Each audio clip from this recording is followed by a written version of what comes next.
A few moments later.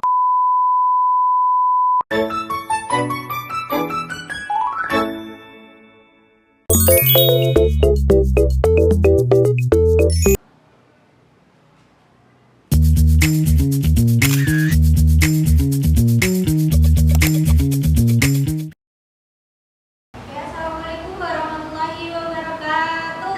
Waalaikumsalam warahmatullahi wabarakatuh. Selamat pagi anak-anak. Pagi, Bu. Gimana kabarnya hari ini? Alhamdulillah, luar biasa. Allah Akbar. Belajar. Kita berdoa dulu. Siapa ketua kelasnya di sini? Mas Rama. Mas Rama, bimbing teman-temannya untuk berdoa.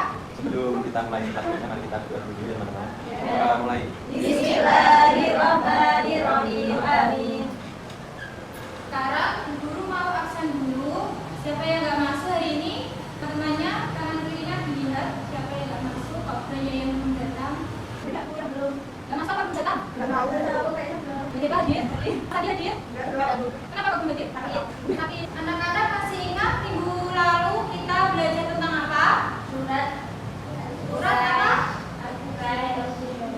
Surat Al-Quraish. Dan sekarang siapa yang tahu kita mau belajar apa hari ini? Surat Al-Maun. Ya pintar. Sebelum kita belajar, guru mau explain sebentar ya, nanti ditirukan. 1, 2, 3, 4 tangannya dilipat. 5 dan 6 mulutnya harus diam. 7 dan 8 lihatlah ke depan. 9 dan 10 belajar sungguh-sungguh. Bisa buka? Jangan pernah baca.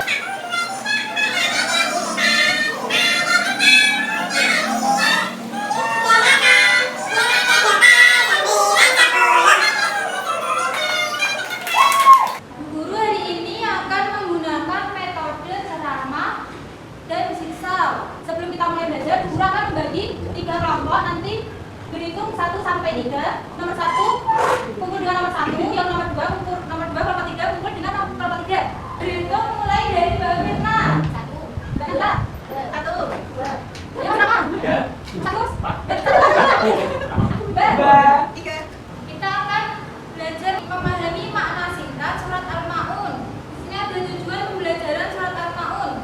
Setelah mengikuti pembelajaran, siswa diharapkan mampu membaca surat Al-Maun dengan lancar. Ada indikator keberhasilan surat Al-Maun. 1, siswa mampu membaca surat Al-Maun dengan pelafalan dulu dan selanjutnya dengan benar. Yang kedua, siswa dapat menjelaskan isi pokok surat Al-Maun dalam 1-2 kalimat sederhana. Ada yang tahu Al-Maun itu artinya apa? Ya, jadi Al-Maun itu artinya bantuan kecil seperti barang-barang sederhana yang berguna untuk membantu sama. Misal ember, piring, alat masak, atau bantuan kecil lainnya. Terus di kota mana asal Al-Maun itu? Dia tahu? Kota. Ya benar, Al-Maun itu surat turun di muka sehingga termasuk surat Makkiyah. Surat Al-Maun termasuk golongan surat pendek atau surat termasuk surat yang membahas tentang sosial dan kepedulian terhadap sesama. Jadi surat Al-Maun itu turun di kota Mekah sehingga termasuk surat Makkiyah. Surat yang membahas akhlak, sosial dan kepedulian terhadap sesama. Jadi surat Al-Maun itu terdiri dari 7 ayat. Surat Al-Maun adalah surat ke-107 dalam Al-Qur'an.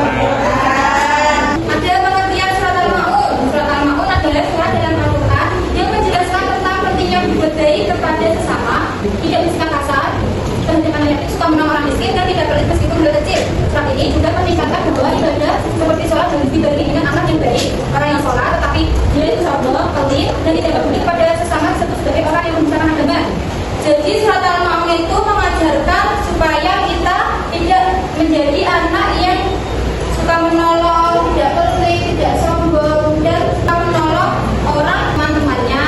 Seperti misal ada anak yatim, dia itu mau minta bantuan kepada seseorang, dia itu lagi sedih, lagi minta bantuan, tapi malah ada seseorang itu marahinya. Dan ada anak atau orang itu yang rajin dengan sholat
dalam mengaku sholat, tapi masih kasar kepada orang lain. Dia itu suka mengajak teman atau tidak peduli pada orang susah. Jika ada orang itu mengajak temannya, dia itu tidak peduli orang temannya itu susah, tapi dia tetap mengajaknya, itu juga tidak boleh. Yang kedua adalah menghadapi anak yatim adalah perbuatan buruk. Dalam surat ini, Allah langsung menyebut menghadapi anak yatim sebagai tanda orang yang tidak beriman benar-benar.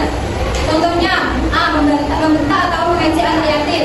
Jadi kalian tidak boleh membentak atau mengejek anak yatim kayak seumpama, gak punya ayah, gak punya ayah, ayahnya sudah meninggal, itu tidak boleh ya.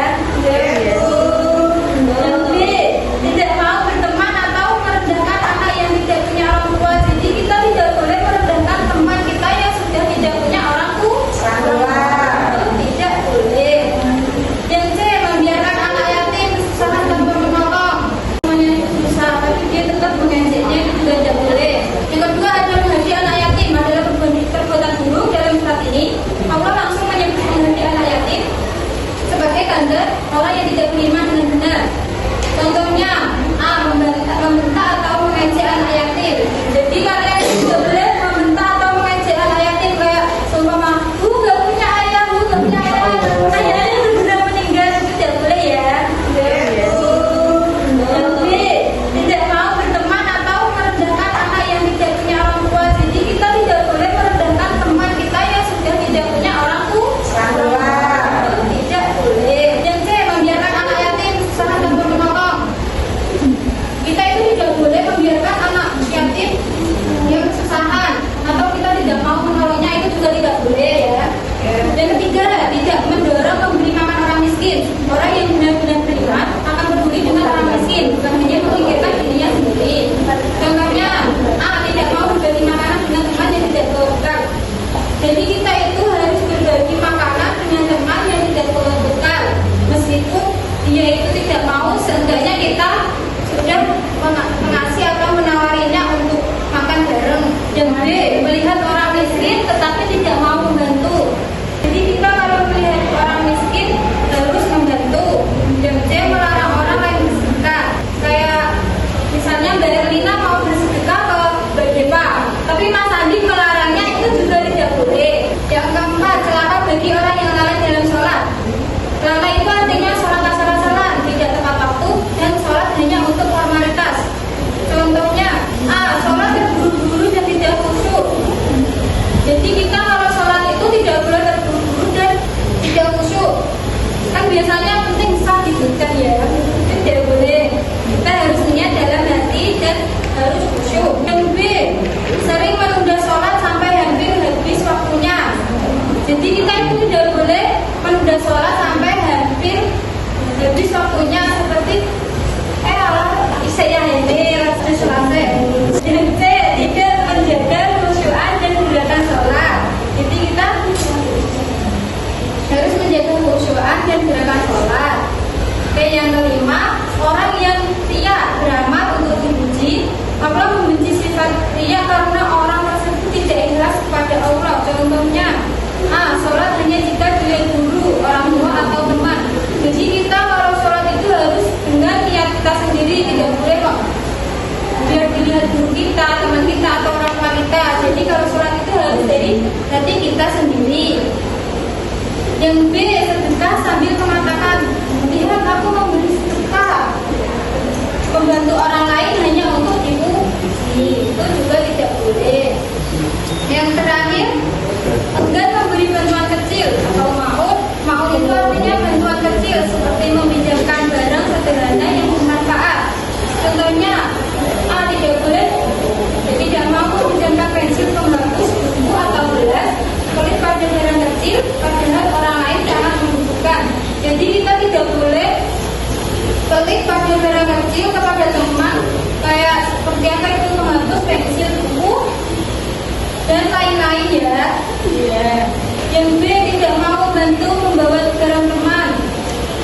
Itu juga tidak boleh. Kita harus membantu. Kalau teman kita membutuhkan bantuan, kita harus juga membantu. Guru akan mengasih tugas kelompok. Nanti berkelompok dapat soal satu persatu ya kan? Ya.